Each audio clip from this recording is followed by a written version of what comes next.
Latest news updates కోసం ఇప్పుడే download చేసుకోండి media effects app. Welcome to media effects.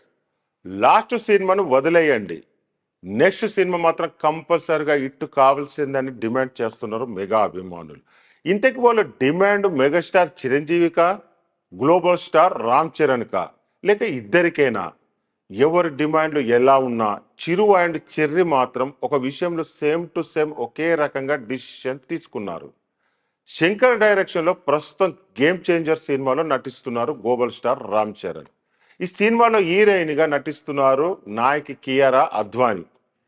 ఆమెతో ఇంతకు ముందు వినయ విధేయ రామ సినిమా చేశారు రామ్ చరణ్. బోయపాటి శ్రీను డైరెక్షన్లో వచ్చిన ఆ సినిమా బాక్స్ ఫీజ్ దగ్గర బోల్తా పడింది. వినయ విధేయ రామ ఫ్లాప్ అయింది కదా, ఈ కాంబో మరోసారి వర్కౌట్ అవుతుందా అనే అనుమానాలు ఏం పెట్టుకోలేదు డైరెక్టర్ శంకర్. చెర్రీ పక్కన కియారా పర్ఫెక్ట్ అని ఫిక్స్ చేసేశారు. గేమ్ చేంజర్ షూటింగ్ దాదాపుగా పూర్తి కావచ్చింది. అతి త్వరలోనే సినిమా డేట్ను కూడా అనౌన్స్ చేయడానికి సన్నాలు చేస్తున్నారు మేకర్స్. చెర్రీని చూసి ధైర్యం చేశారా, లేకుంటే మెగాస్టార్కి సెంటిమెంట్లు ఉండవా?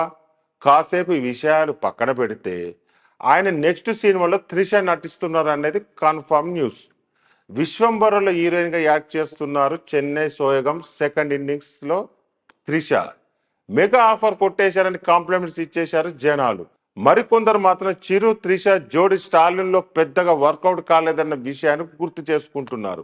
అయినా సక్సెస్ రావాలంటే సినిమాలో సబ్జెక్ట్ ఉండాలి, మేకింగ్ వండర్ఫుల్గా ఉండాలి, రిలీజ్కు పర్ఫెక్ట్గా సీజన్ కుదరాలి, ఇంకా ఎన్నెన్నో వాటన్నిటిని వదిలేసి విజయానికి హీరో హీరోయిన్ల పేరుకు లింక్ పెట్టడం ఏంటనేది తండ్రి కొడుకుల ఒపీనియన్ ఏమో అని అంటున్నారు విశ్లేషకులు.